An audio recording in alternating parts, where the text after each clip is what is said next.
स्वागत है। रुक करेंगे एक बड़ी खबर का। जयपुर से पेपर लीक प्रकरण में एक बड़ी खबर सामने आ रही है।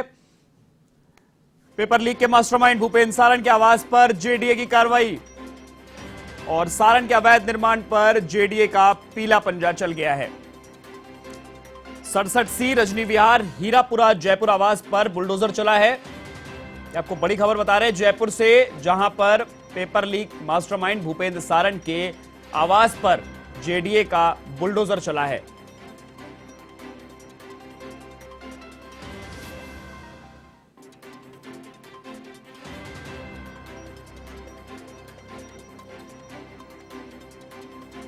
तो इसी आवास को लेकर जेडीए ट्रिब्यूनल कोर्ट में याचिका लगाई गई थी, जिसके बाद कोर्ट ने आदेश दे दिए थे कि इस अवैध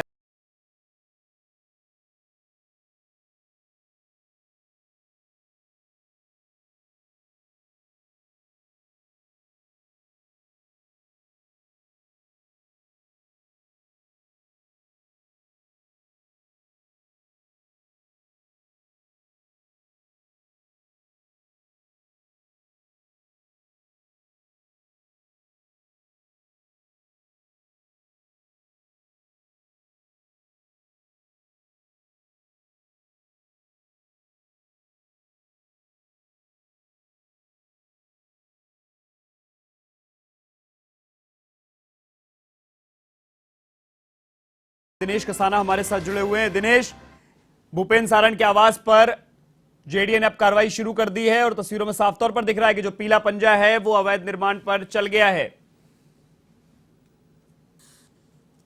देखिए ऋषभ, जेडीए ट्रिब्यूनल की ओर से कोई राहत भूपेंद्र सारण और उनके जो परिवार है गोपाल सारण, उनको कोई राहत नहीं मिली। और जेडीए ट्रिब्यूनल की ओर से जो फैसला सुनाया गया कि अवैध निर्माण जीरो सेटबैक पर जो अवैध निर्माण किया हुआ है उसको जेडीए की ओर से हटाया जाए।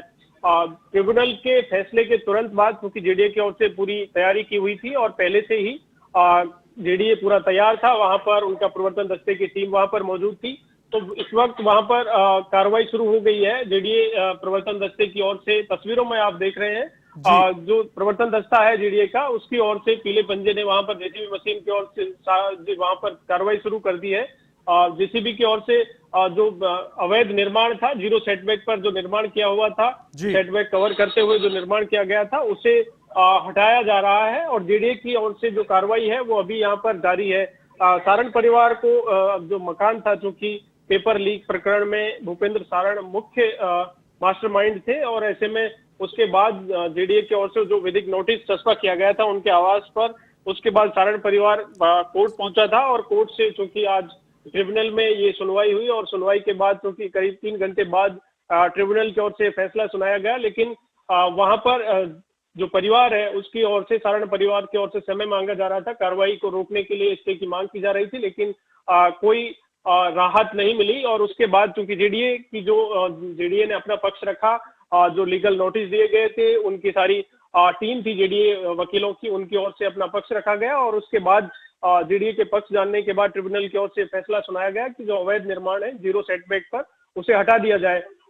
उसके तुरंत बाद जेडीए की टीम वहां पर पहुंचकर कार्रवाई शुरू कर दी है। तो लगातार वहां पर जो सारण का जो आवास है रजनी विहार, 67C रजनी विहार हीरापुरा अजमेर रोड जयपुर में, वहां पर कार्रवाई जेडीए की ओर से लगातार जारी है। प्रवर्तन दस्ते सहित बड़ी संख्या में पुलिस जाब्ता वहां पर तैनात है। मुख्य प्रवर्तन अधिकारी है रघुवीर सैनी, वो भी यहाँ पर मौजूद है। और लगातार जेडीए की ओर से जो कार्रवाई है वो की जा रही थी, कार्रवाई की जा रही है। इससे पहले भी चूंकि गोपालपुरा बाईपास पर जहाँ अधिगम कोचिंग के नाम से संचालित था भूपेंद्र सारण और ढाका का, उस पर भी जेडीए की ओर से कार्रवाई की गई।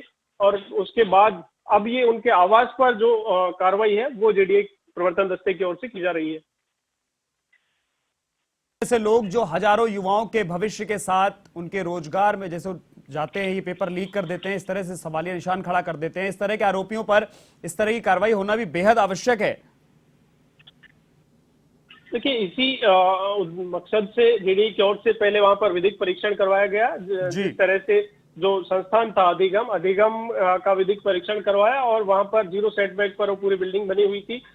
उसके बाद जेडीए की ओर से वहां पर कार्रवाई की गई। कोचिंग की जो बिल्डिंग थी हालांकि किराए पर ली हुई थी, तो वहां पर जेडीए का बुलडोजर पहले चला और उसके बाद जो जेडीए की प्रवर्तन शाखा की जो टीम है पीआरएन उत्तर द्वितीय की, उसकी ओर से तकनीकी और राजस्व टीम की जो पूरी रिपोर्ट है, रिपोर्ट के बाद ये जेडीए ने ये पाया कि वहां पर जो भूपेंद्र सारण का मकान है, आवास है रजनी विहार में, वो जीरो सेटबैक पर बना हुआ है। और चूंकि वांछित आरोपी है, मास्टरमाइंड है, हजारों युवाओं के भविष्य के साथ खिलवाड़ किया है, पेपर लीक का मुख्य सरगना है, मास्टरमाइंड है, तो ऐसे में ऐसे लोगों को किस तरह से एक सख्त संदेश जाए और कार्रवाई किस तरह से की जाए, क्योंकि जेडीए प्रवर्तन दस्ते की ओर से रोज कार्रवाई की जाती है, तो ऐसे लोगों पर किस तरह से कार्रवाई की जाए। तो ये प्रवर्तन दस्ते की ओर से ये पहले विधिक परीक्षण करवाया गया और उसके बाद नोटिस छपा गया। नोटिस में समय दिया गया है मकान खाली करने का, लेकिन खाली करने के बजाय जो सारण परिवार है, उनके ब्रदर है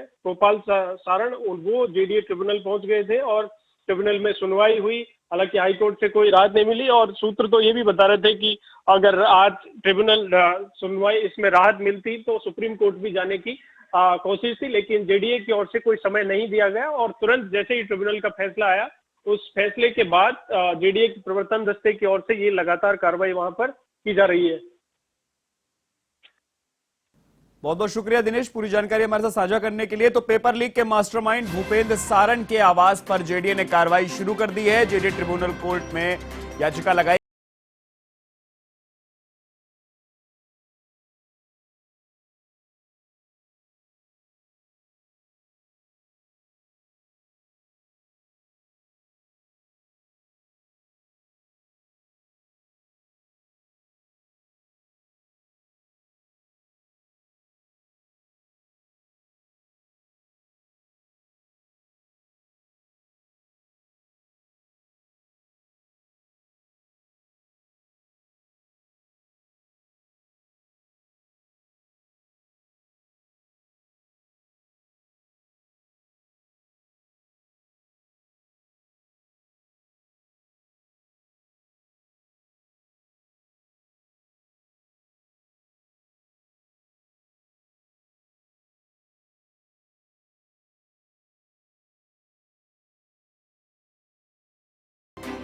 और इसी खबर पर अधिक जानकारी के लिए मुख्य प्रवर्तन अधिकारी रघुवीर सैनी हमारे साथ जुड़े हुए हैं। रघुवीर जी, बहुत बहुत स्वागत है आपका एवन टीवी पर। और पेपर लीक के मास्टरमाइंड भूपेंद्र सारण के आवास पर अब कार्रवाई आपने शुरू कर दी है। जी हाँ, आपकी आवाज स्पष्ट नहीं आ रही। रघुवीर जी, क्या आपको मेरी आवाज आ रही है? अब आई है आपकी जी आवाज। रघुवीर जी, आपका बहुत बहुत स्वागत है एवन टीवी पर। पेपर लीक के मास्टरमाइंड, नमस्ते। नमस्ते रघुवीर जी, पेपर लीक के मास्टरमाइंड भूपेंद्र सारण के आवास पर आपने कार्रवाई को अब शुरू कर दिया है। जी हाँ, प्रारंभ हो गई हमारी ध्वस्तीकरण की कार्रवाई। जो अवैध निर्माण और अवैध अतिक्रमण थे, वो ध्वस्तीकरण की कार्रवाई प्रारंभ हो चुकी है। रघुवीर जी, ये सारण परिवार ने जेडीए ट्रिब्यूनल कोर्ट में याचिका लगाई थी जिसमें आपके पक्ष में फैसला आया, तो इस फैसले में क्या कुछ रहा? देखिएगा, कल माननीय इस संबंध में ये लोग माननीय राजस्थान उच्च न्यायालय में गए थे जी। आज ट्रिब्यूनल जेडीए में पूरी बहस हुई है। हमारे एडवोकेट्स ने, विशेषकर अमित जी कोड़ी और युवराज जी सामंत ने प्रभावी तरीके से, हम सब लोग थे, प्रभावी तरीके से हमारे पक्ष को सटीकता और पूर्णता के साथ ऑनरेबल ट्रिब्यूनल के समक्ष रखा। हमारी कार्रवाई मेरिट पे थी, विधि सम्मत थी, इसलिए हमारे पक्ष में फैसला आया। फैसला अवैध निर्माण हटाने के संबंध में और सुरक्षात्मक एहतियात बरतने के संबंध में है।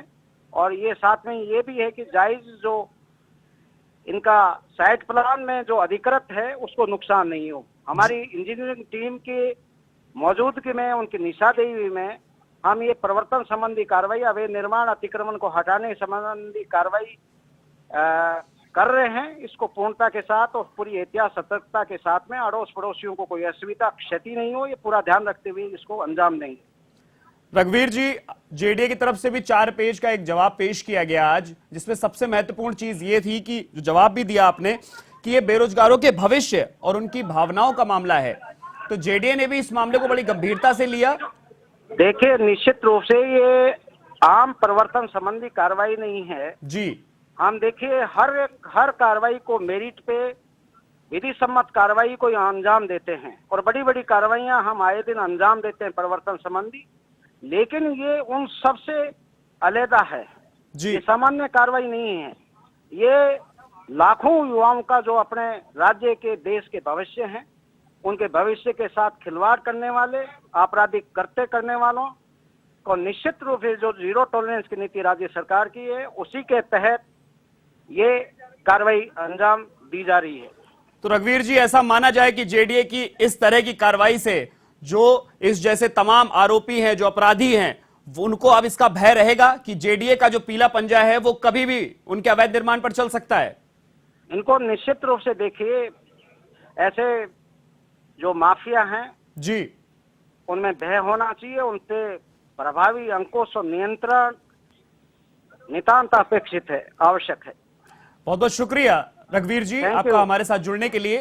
तो ये थे जेडीए के मुख्य प्रवर्तन अधिकारी रघुवीर सैनी जो हमारे साथ जुड़े हुए थे और पेपर लीक मामले के मास्टरमाइंड भूपेंद्र सारण की आवाज पर जो जेडीए का पीला पंजा चल रहा है उसको लेकर हमसे बातचीत कर रहे थे। तो पेपर लीक के मुख्य जो मास्टरमाइंड है भूपेंद्र सारण, जो अभी वांछित चल रहा है, उसके आवाज पर जेडीए ने कार्रवाई शुरू कर दी है और यह तस्वीरों में आप साफ तौर पर देख रहे हैं